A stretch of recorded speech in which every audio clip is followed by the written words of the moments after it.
Packnett, how much do you accept the grand juries and the U.S. Justice Department's non-indictments of Officer Wilson, whose voice we heard a moment ago? The conclusions based on the credible witnesses seem to be, according to them, that Michael Brown had tried to get the officer's gun, was moving toward him, not away from him at the time of the shooting, did not have his hands up, and did not ever say, hands up, don't shoot, though that's become a mantra of the protest movement. Could it be that protesters were right on the big picture about Ferguson, as the Justice Department then reported on, but wrong on Darren Wilson? You know, I think that I don't actually, respectfully, I would dismiss the premise of the question, because ultimately we are talking about a situation on August 9th that was not the first and clearly has not been the last incident in which a young person of color, a young African-American man in particular, has lost their life. Regardless of the details, I think that we can all agree that a life lost for whatever Michael Brown did or didn't do was actually incredibly unnecessary. And the over 500 lives that have been lost this year alone are people that should still be continuing to walk around, continuing to support their families, continuing to enjoy their lives. And so I want to make sure that we don't get focused on trying to find the perfect victim or the perfect situation and ignore the systemic issues that continue to leave people dead in the street.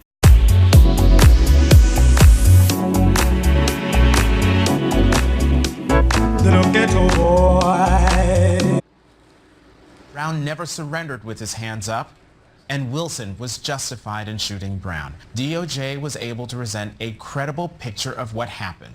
You can read about the fight between Brown and Wilson in the SUV and the fight over Wilson's gun on page 6, and how hands up, don't shoot, a mantra built on a lie, became the narrative of this sad affair. But we must never allow ourselves to march under the banner of a false narrative on behalf of someone who would otherwise offend our sense of right and wrong. And when we discover that we have, we must acknowledge it, admit our error, and keep on marching. Anti-cop protesters have been popping up all across the country after select incidents with law enforcement. And one activist has also protested before, get this, in Ferguson and Baltimore, is now in McKinney, Texas. Now, since yesterday, he has tweeted, quote, "I've seen so many people here in McKinney who I've seen march in Ferguson and Baltimore and Milwaukee and D.C. Another tweet reads, well, we'll make we the protesters into a 501c3 one day soon, hopefully, in order to sustain this work. And no, I won't be getting rich." And finally, another reads, "Shut down McKinney." Now, based on those posts, is it fair to say that there may be professional protesters at all of these incidents? Joining me now is the author of those tweets, activist DeRay McKesson is with us, and also from the Black Sphere, Kevin Jackson. All right, DeRay, you say that. Were you at all three incidents? I've been to many cities where the police have been violent towards people of color, and there have been many people who've traveled around the country in solidarity to stand with people to make sure that these stories don't go unnoticed. I asked you if you've traveled, and you've been in Ferguson. You've been in Ferguson, right? Correct. And you've been in Baltimore? Correct. And you've been in McKinney? I've been in many places where the police have either killed people or continued to be violent towards people of color. So you're a professional. Is this what you do for a living? You want to set up a 501c3 tax-exempt organization? Is this your profession now?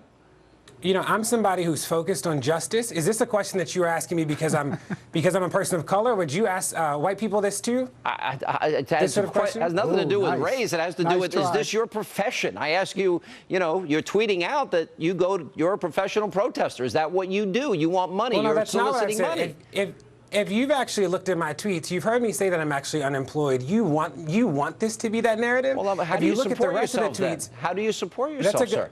I would encourage you to look at the rest of my tweets, because I've answered this question many times. How do you support yourself if you're unemployed? Look at tweets, you're here. How do you get the money to travel to all these places? So, Sean, will you keep yelling, or will you let me answer? I didn't yell once yet, but I'll be glad to. If you want to hear me yell, it's pretty loud.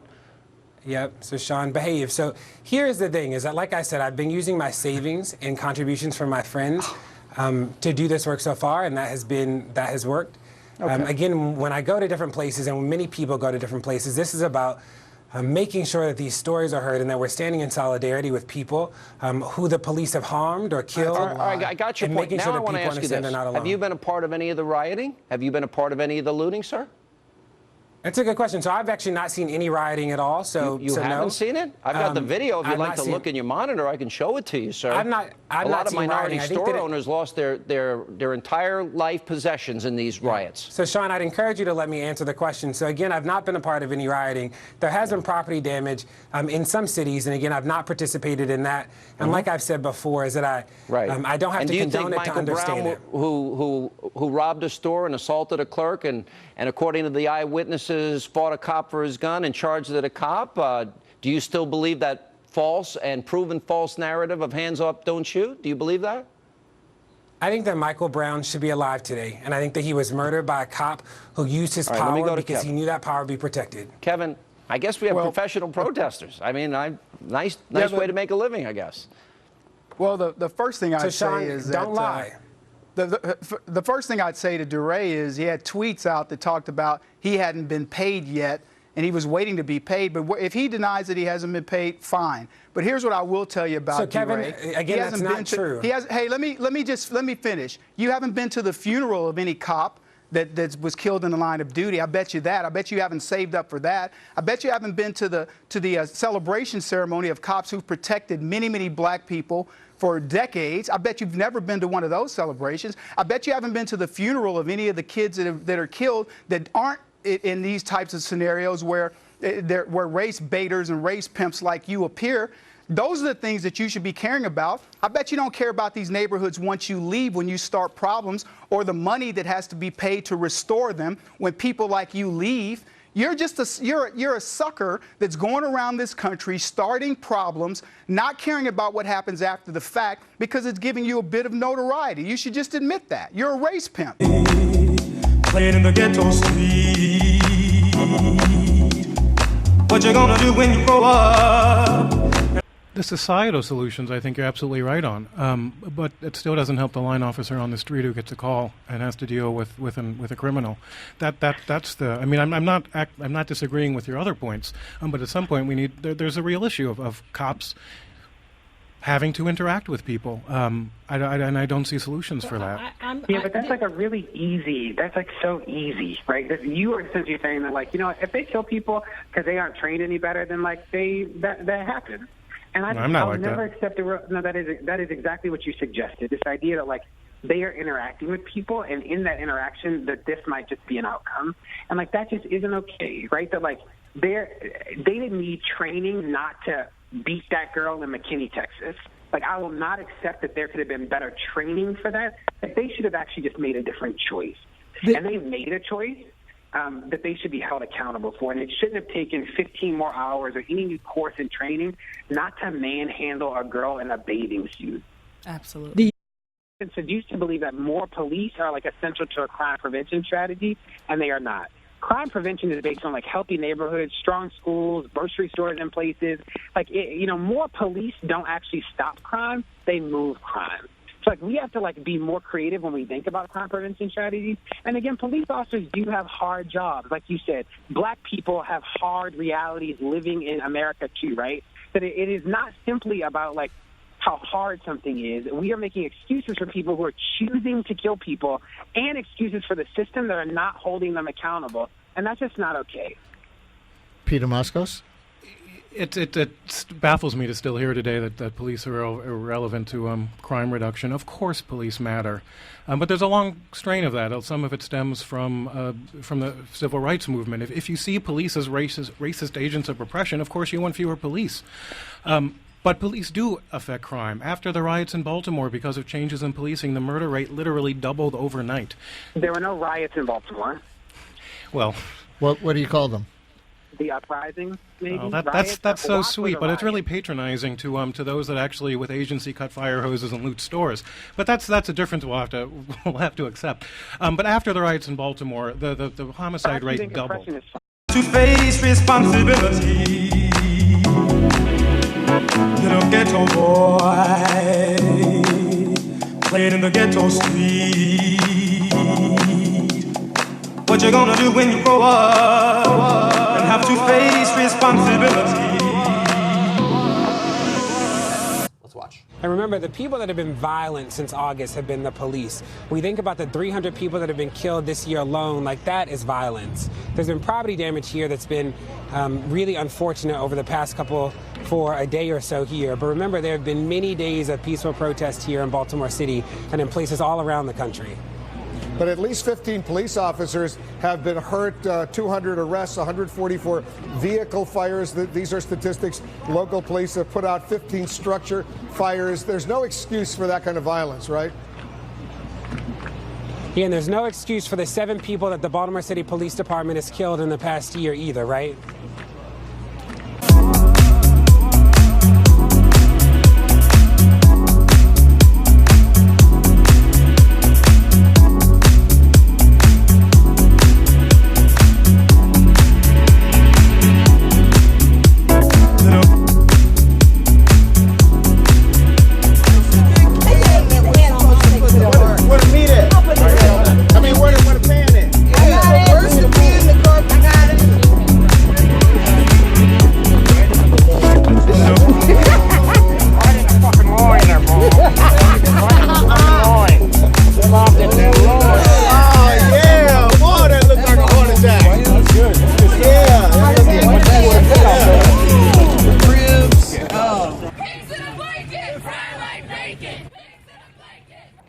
One of the chants heard from protesters is being called disgusting by rank-and-file St. Paul police officers. Police Federation leaders say the threatening refrain is divisive and dangerous and won't lead to improved police relations. As Bill Hudson explains, march organizers say they're not about to apologize. By most accounts, it was a peaceful march down Snelling Avenue, though intended to disrupt leisure to deliver a message of justice. We weren't surprised that it was peaceful, but we were glad that everything worked out right. But along the way, protesters broke into a pointed refrain. Pigs in a blanket, fry like bacon. What some may find offensive is also free speech. What's ironic here is that marchers were being protected by the very officers targeted in the chant. Statements and chants like that are just ignorant. You know, I find it absolutely disgusting. Officer Dave Titus heads the St. Paul Police Federation. He called it dangerous and outrageous rhetoric, especially coming just hours after a Texas deputy was gunned down in cold blood. I don't think chanting singing chants that are basically promoting killing police officers is peaceful.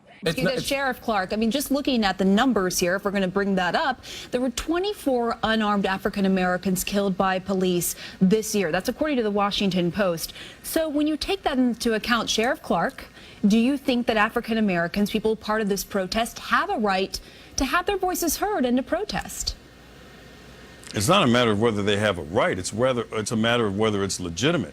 There are 104 homicides in the city of Milwaukee right now. I think there were 79 last year. Baltimore, 214. They've already matched all of 2014. So when you want to take that 24, I'm not saying that that none of that is legitimate in terms of taking a look at them, but how many of them were ruled justifiable?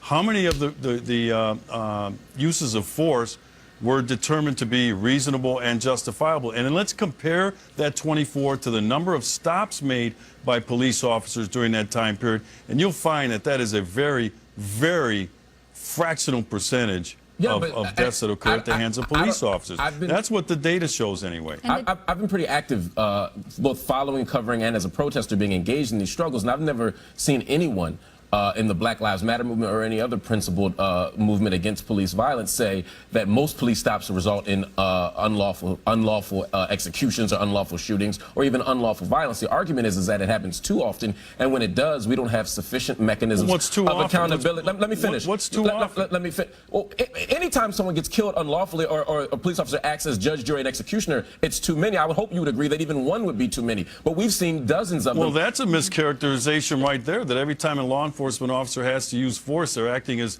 I didn't judge, say jury, that. and executioner. I didn't let's say that. Apply, Hold on. I did not say that. Let's apply Hold the on. facts of the I case did not to the say rule that. of law. And if the rule of law but Sheriff, I didn't say that. gives the benefit of the doubt to the You're officer. just making arguments here, and I didn't say that. What I said is, under the circumstances when that is the case, one is too many. I didn't say that every time it happens, that's the case. I'm saying under the circumstances. Emotion and anecdote are not facts, Mark. They're not anecdotes. They're strong evidence here. The problem is police officers are the overseers, and so you all decide what cases are legitimate and which ones aren't. That in and of itself is a problem, and that's what we're trying to deal with. And by the way, though, just to give the other side of the stats, Sheriff Goforth is the 25th officer, person in uniform killed just this year. 24 unarmed black men. He is the 25th officer to be killed. Way too many on both sides. No, I think it's not the same thing, we though. can all agree.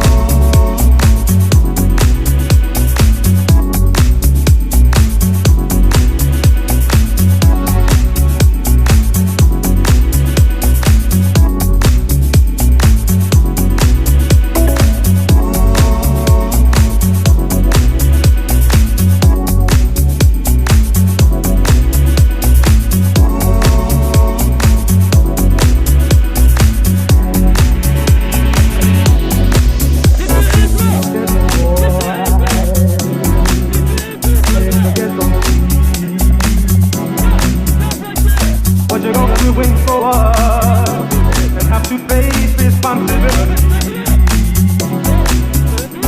Little ghetto boy playing in the ghetto street. What you gonna do when you grow up?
Critics don't define our honor. You try to shame us for doing our job. You teach children to fear us, crowds to attack us, and good people to doubt us. But we will never back down from our sworn duty to uphold the Constitution of the United States of America. We wake up every day, put on our badge, strap a gun to our hips, kiss our families goodbye, and put our lives between the law-abiding and any criminal who threatens their rights. We serve people of every color and creed, men, women, and children in violent, dangerous neighborhoods, because they have the same right to life, liberty, and the pursuit of happiness as CEOs, movie stars, and the political elite. We are Americans, and we are the American police officer.